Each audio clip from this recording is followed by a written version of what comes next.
Welcome everyone. Thank you for joining me. Today's topic is going to be on sunscreen. Hopefully where you are at right now, currently you are getting some sunshine. We are not.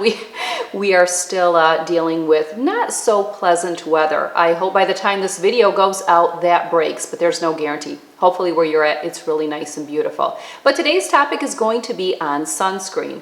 How I am going to handle this video is really I am here to educate you on sunscreen, on the big buzzwords that are associated with sunscreen, also to talk about the two different types of sunscreen that are out on the market. There are a lot of products out on the market, there's a lot of confusion, and it really boils down to not being educated. One of the things that you have to bear in mind is that what one person chooses to use as their sunscreen could be different than what you choose. So really today I want to educate you, and then in the drop down box of this video as well as on the corresponding blog post, I will have options in both categories for you to choose from. I will be sharing products that I have tried myself, and I will also be sharing with you products that are getting really high reviews. I've done a lot of my homework to prepare for this video, so I encourage you to check out all of that content so that you can make an educated decision for what is going to serve you best. I have a wonderful quote from a dermatologist. Nothing looks better in your 50s than sunscreen in your 20s. Again, let me repeat that. Nothing looks better in your 50s than sunscreen in your 20s. So you young girls, you bear that in mind. A lot of us that are my age, if we could go back, we would have done things very differently. Wearing sunscreen is the #1 way to prevent premature aging. It is a part of your skincare regime. It also is a skincare product that you do want to resource year-round. The very first buzzwords that I want to talk about when it comes to sunscreen is UVA and UVB rays as well as broad spectrum, and then we will segue into SPF. Let's start with UVA. UVA are what they call the silent rays. The reason for that is UVA rays can go through clouds and it can go through glass. Many people do not apply sunscreen on cloudy days, and many people do not realize if they are working by a window that they are susceptible to sun damage due to the fact that they are getting those UVA rays through those forms. Therefore, applying sunscreen on all days that you leave your home is very important. Studies have shown that more people have sun damage on the left side of their face versus the right side of their face. Why do you think that is?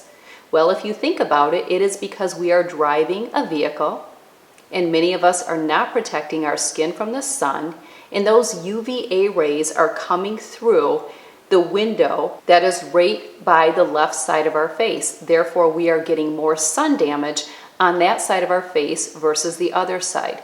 Now, some cars do come with a protectant, but generally that is only on the windshield, and I would never want to rely on myself being covered just from some type of windshield protection.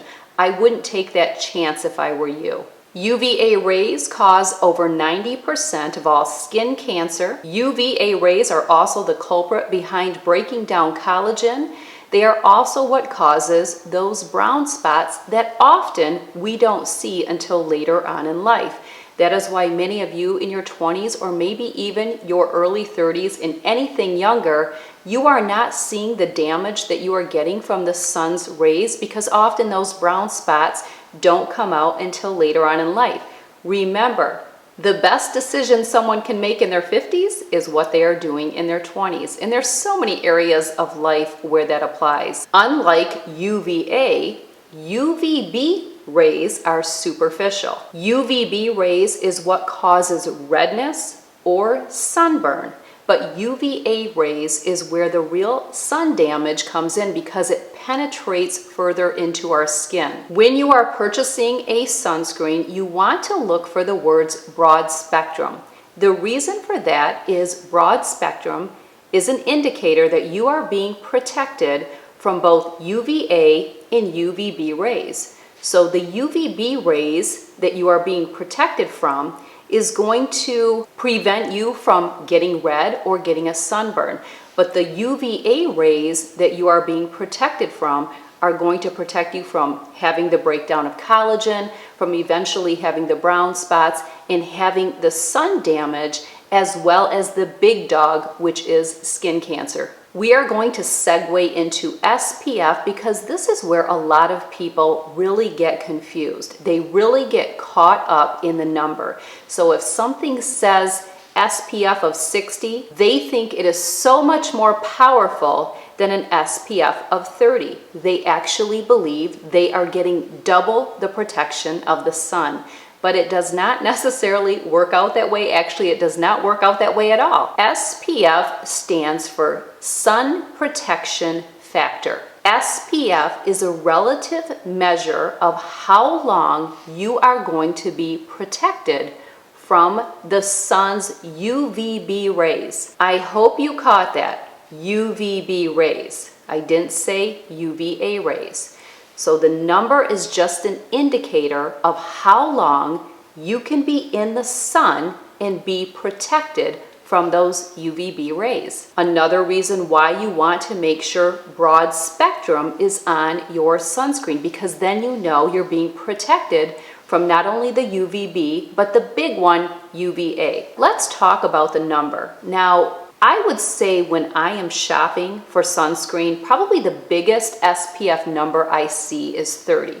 They will vary a lot, but 30 is just a real popular number when it comes to sunscreen. SPF 30 blocks 97% of UVB rays, not UVA, UVB. But let's double that to SPF 60. When you jump to SPF 60, now you are being protected against 98% of UVB rays, not UVA, UVB. So we went from SPF 30, doubled it to SPF 60, but the 30 protects us 97% and the 60, 98. That's a 1% difference of protection. But often you are going to pay more for that SPF 60 because it has a higher number. It's a marketing thing for sure, and most of us take the bait. We love marketing. We're like fish jumping on the night crawler. We just really are. We love to take the bait. Next time you are out physically shopping for sunscreen, pay attention and you may see that the higher the number, the more you are going to pay for it. Perfect marketing. I love it. Hook, line, and sinker consumers buy into this all the time in so many areas of their lives. If you are someone who does not like greasy lotion on your skin, let me share with you that the higher the number, the SPF, the more greasier the formula is going to generally be. My thoughts when it comes to an SPF in a sunscreen, I'm really just looking for a 30. I feel like that's a good place to be. But the other area that gets neglected when it comes to sunscreen and it really prevents someone from getting the coverage that they need is application. This is a biggie and so many people are not getting the job done when it comes to your sunscreen applications. If you were to read the label on your sunscreen, it will give you an amount that you need to apply. Most people are not applying enough sunscreen to get the coverage.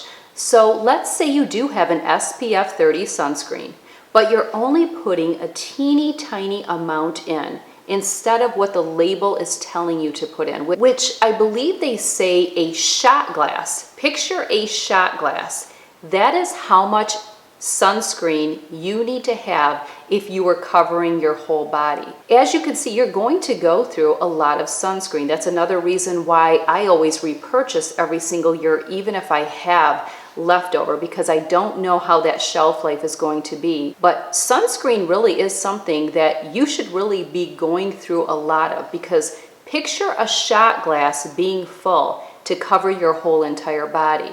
But people are often not putting it on liberally, and that is so important. When I was doing my research, I came across an article that said if you were to go with your family on a beach vacation, every single member of your family should go through 1 tube or 1 bottle of sunscreen every 2 to 3 days. because not only do we have to pay attention to how much sunscreen we are putting on, again, shot glass for the whole body, how often we are reapplying that sunscreen also makes a huge difference. We will get into duration a little bit later when we talk about water-resistant sunscreen. Studies have also shown that it is actually better to stick with a lotion-based sunscreen versus a spray sunscreen. One of the biggest reasons is you are probably not getting enough actual sunscreen on your body to protect you from the rays.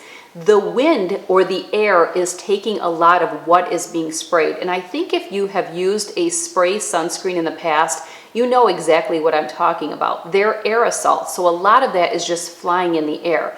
How do you know you're actually getting the coverage that you need? When applying your sunscreen, a couple areas that get neglected that people don't recognize is our lips, and another area is our ears. You want to make sure you are protecting yourself.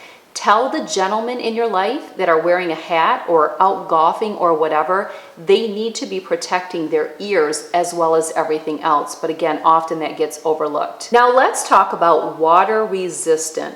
Most of us do purchase water resistant sunscreens because many of us will be at the beach or at a pool or sweating because it is really warm. Many years ago, they used to use the word waterproof sunscreen. Well, that word no longer gets used. The FDA no longer allows manufacturers to use the word waterproof. So the word that you will see on sunscreen these days is water resistant. But what does that mean? Water resistant really is just an indicator of how long you can be in the sun prior to having to reapply your sunscreen. If the water resistant sunscreen that you are using indicates that it is water resistant for up to 40 minutes, that means in 40 minutes you need to reapply your sunscreen. Again, we're talking a shot glass. If it says 80 minutes, then that means every 80 minutes, if you are in the sun and you are in the rays, you will not be protected, or they will not guarantee that you are being protected beyond those 80 minutes, therefore you need to reapply. Let's move on to the two different types of sunscreen that are on the market. We have a physical blocker, which is what I choose to use, and we have a chemical sunscreen. I am going to tell you a little bit about each one, and this is where you are going to have to make the decision for yourself of what you choose to use. And again, I will have both types down in the drop down. A physical blocker sunscreen has two active ingredients in it, that is zinc oxide and titanium dioxide. Now, sometimes there are other ingredients in it as well. There's actually some wonderful sunscreens on the market for your face that include other ingredients that can help with skincare. So for example, if I am having a non-makeup wearing day and I want to wear one of those sometimes pricier sunscreens on my face, there may be other ingredients in it that my skin can benefit when it comes to anti-aging. And you know I'm really into my skincare, and anti-aging is really the big motivator for me. One of the nice things about a physical blocker sunscreen made up of zinc oxide and titanium dioxide is that it works immediately. What this means is as soon as you apply the appropriate amount to your skin, it's working. So you can put it on and you can be right in the sun or not the sun, because we need it all the time. Chemical sunscreens, which we will get into on the other hand, require the product to be on for 15 minutes at a minimum before you can be in the UVA or UVB rays. So that is something that you need to bear in mind. Think about that with your children. If you are using a chemical sunscreen, you don't want to just slather it on and throw them out the door. You want to, well, not literally throw them, but you want to apply it and make sure that you keep them inside away from the rays for that 15 minutes before sending them out. Physical blockers are also known to be less irritating to the skin. If you have sensitive skin, if you break out easy, you're definitely going to want to go with a physical blocker. The downside to a physical blocker is that you are generally going to pay more, because a physical blocker sunscreen really falls into the skincare arena. And we all know that skincare products tend to cost more. A chemical sunscreen may be priced more like a body lotion. A physical blocker is going to be priced more like a skincare item. But I have found some really great price points that are physical blockers, so you'll have to check those out. Moving on to chemical sunscreens, again, I shared with you that you need to apply a chemical sunscreen a good 15 minutes prior to going out into the rays. Chemical sunscreens can be a lot more irritating to the skin because they really don't fall into the skincare line. Chemical sunscreens are known to be much greasier in texture than their counterpart of the physical blockers. And let's not forget that the higher the SPF, generally the greasier the formula is going to be. I know for myself, I just cannot stand greasy. I cannot stand greasy on my face. I cannot stand greasy on my skin. Just can't have it. And that is one of the things that I definitely do look for in a sunscreen. Well, that covers everything. We talked about UVA, UVB rays, the buzzword of broad spectrum, which is what you want to look for. Again, we don't want that breakdown of collagen. We need to be protected from the UVA rays. We moved into SPF, which gave you some education there, and we also talked about water resistant and what that means. Let's hone in on a couple closing notes. Number one, recognize that sunscreen cannot reverse the damage from what has taken place in the past. The only thing that sunscreen can do is protect you from today moving forward as long as you are resourcing it. But any damage that came from the past is damage that is already there. My recommendation would be that you would find a good dermatologist, and if you have a lot of sun damage, you're probably looking at a pretty deep Fraxel laser, some ablative laser of some sort, really to get deep enough into the skin to make a difference. The other big question that always gets placed on the table is vitamin D. If I'm not in the sun, how do I get enough vitamin D? Well, there's a simple answer to that. It's called a supplement, and I would aim to get 5,000 IUs a day. That will take care of your vitamin D. Don't forget, I will have plenty of product recommendations in the drop-down box. I tell you one of the things that I have loved, it's been a game changer for me because I actually do not like wearing a sunscreen on my face. I have found one that works for me. It's linked below. I think it's by Australian Gold, but I will indicate that. There's actually a couple that I can link, but I have such oily skin and I can just tell my makeup application is just not up to par on a day that I have put a sunscreen on. So I just really love the Color Science Total Protection Brush on Shield. This has been a game changer. I actually have a couple. This is a smaller one. This is the full size. That's really changed my world when it comes to sunscreen. If it is a day that I am not wearing makeup, then I just go with the whole thing and it's just like one of my other skincare products. But today, for example, I do not have a sunscreen on, so I just resort to this. So hopefully that's helpful. Lots of suggestions. I hope what I shared with you today was helpful so that you can make a decision on what you feel is going to work best for you. Again, if something's not working, keep your receipt, ladies.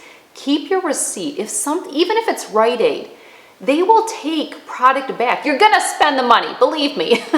But if you try something and then you break out, no, don't keep that. I mean, people do back their products, wouldn't you? I mean, they back their products, and what works for one may not work for someone else. We're all so very different, and what works for one may not work for someone else. All right, enough. Sunscreen, go get it. Wear it on the sunny days, wear it on the cloudy days, and I'll see you soon in the next video. Take care.